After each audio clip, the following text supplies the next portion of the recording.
Darren Rovell with Collect TV here with Will Stern to talk about our auction recap from the weekend.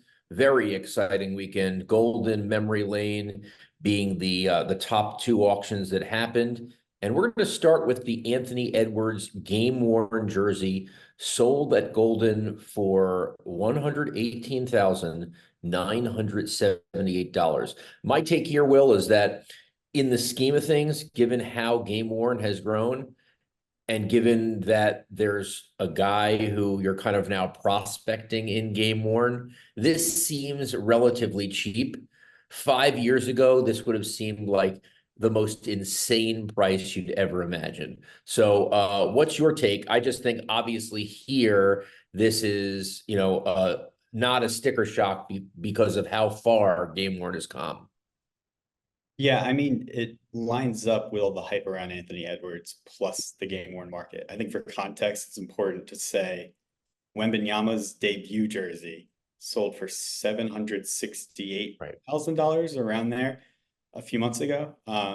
So this at 118 for what's his fourth career game, it puts it in context. It's not really crazy considering the market. It's crazy, if you're not following the market and you just hear a piece of cloth sold for that much. But for his fourth career game, I don't know. It seems kind of in line. And this same jersey sold for $8,400 two and a half years ago, which is that again, that's what we've seen with the market. Wild. And then of course you just have one game, but this is also going to be the new state of the business for modern guys. You're not going to have 23 games. It's just not what it is. And that's some of the great things about the vintage, where you can have a Kobe match or a Jordan match where it's a quarter of the season or something like that. So really, really interesting. Let's go on to the Cracker Jack cards.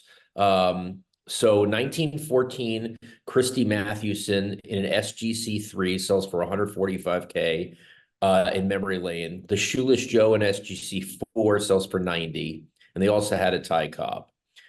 Now, I made the remark in our auction recap, and listen, we want to hear from collectors, that I would be a little bit worried about this because I feel like the guys that are buying this are like 50 to 65 years old. Cue our guy on Twitter, Joe Corso.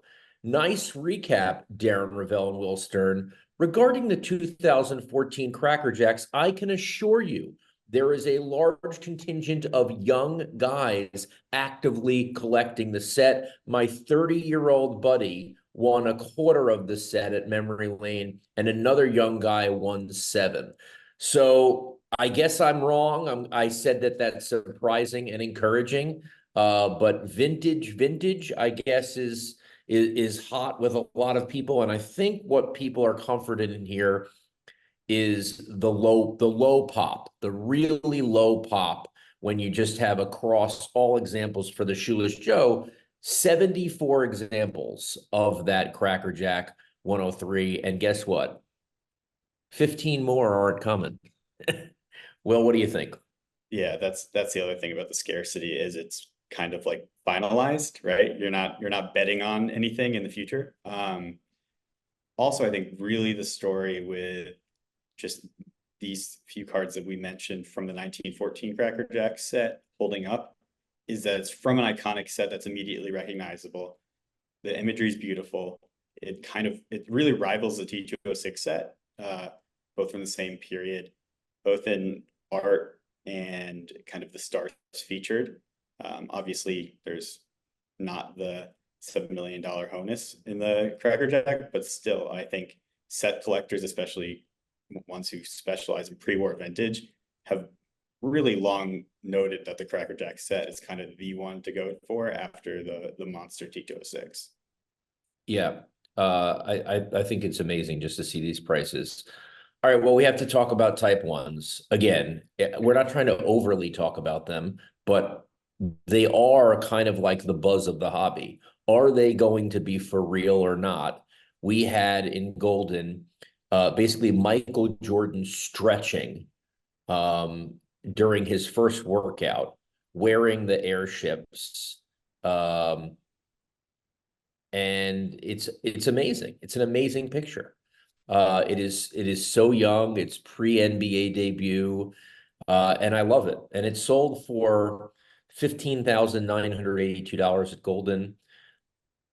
This is an interesting one to me because some of the other ones, besides the one in his actual NBA debut, which I think sold for like $175,000, like a lot of these other like generic slams, and you don't know what game, and even if it's from his rookie season, I think those have been overpriced. But this one is like really amazing in terms of color, young, almost even better that it's not an action shot.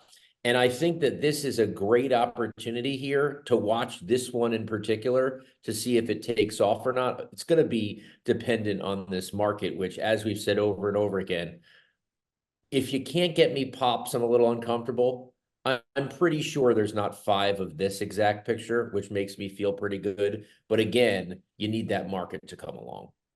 Yeah, I mean, I'm not even going to touch on population reports again for the millionth time because that's all I feel like I have to say about this week after week. But this one's cool because I think with most of the high dollar sales of the Type 1 photos, they're iconic images. And this one, it's a great image, but it's not one that people recognize, right? It's not, him ducking from the free throw line, something that you would. Most people, probably every person who saw this has never seen this picture Yeah. before. And that is I think a really interesting indicator because the value was not driven by the imagery itself as much as the note that it was the first time he wore the airships, and it was, I guess, before his first NBA practice. And that, I think, is actually a really positive signal for the Type 1 market, amid the conversations we've been having previously about lack of population report and lack of kind of transparency, maybe creating a difficult market. This is an interesting piece of information, I think, that's data point. All right, to close it out, anything that you saw that was kind of interesting that we didn't put in our auction recap? Yeah, I mean, this feels like the obvious story today, but one that you got to kind of talk about. So Anthony Edwards, who's, may or may not be Michael Jordan's son, you've heard of him. Card Ladder has his index for the last 2 weeks showing a rate of growth of over 42%. Now, we've talked about, you always say it's not fantasy basketball. It's not, well, maybe sometimes it is, right? So Jalen Brunson. It depends on if you're a day trader or not. Like, are you Well, going to get out? I mean, it's not for so long term. so Jalen Brunson over that same period, who I think has seen, I'm a big Brunson fan, but has seen quite a pop as far as headlines on a national stage. Over that same period, only 3.5% growth from Card Ladder. What that tells me is that we see the pop not just from big performances or one-off things. It's on only guys that collectors bet on multiple MVPs, multiple NBA championships. As much as I love Brunson, I don't think people are betting that Brunson's gonna have a 3 MVP career. People right now, the ceiling for Anthony Edwards is astronomically high as far as what he can accomplish as a career, and I think that's what we're seeing right now in that crazy spike just over the last 2 weeks. Fair enough. My one that I saw that really stood out was the 1997 Tiger Woods Masters badge, $16,886. I always think about, and I've been thinking about this a lot with the Michael Jordan 86 Fleer signing that he did, right? When you take an autograph and you take, Jordan autograph is probably $1,200 alone. Then you put it on whatever item. If you put it on a PSA 1086 Fleer, then we're talking about bringing it from 150,000 to $1 million. This is an interesting one to me because a 1997 Masters badge is $200. And then the fact that you bring this to 17,000, I am invested in this. I have five Masters badges, all five that Tiger signed. And I've always been honestly a little bit worried about, would Tiger ever have a signing and would that destroy my investment?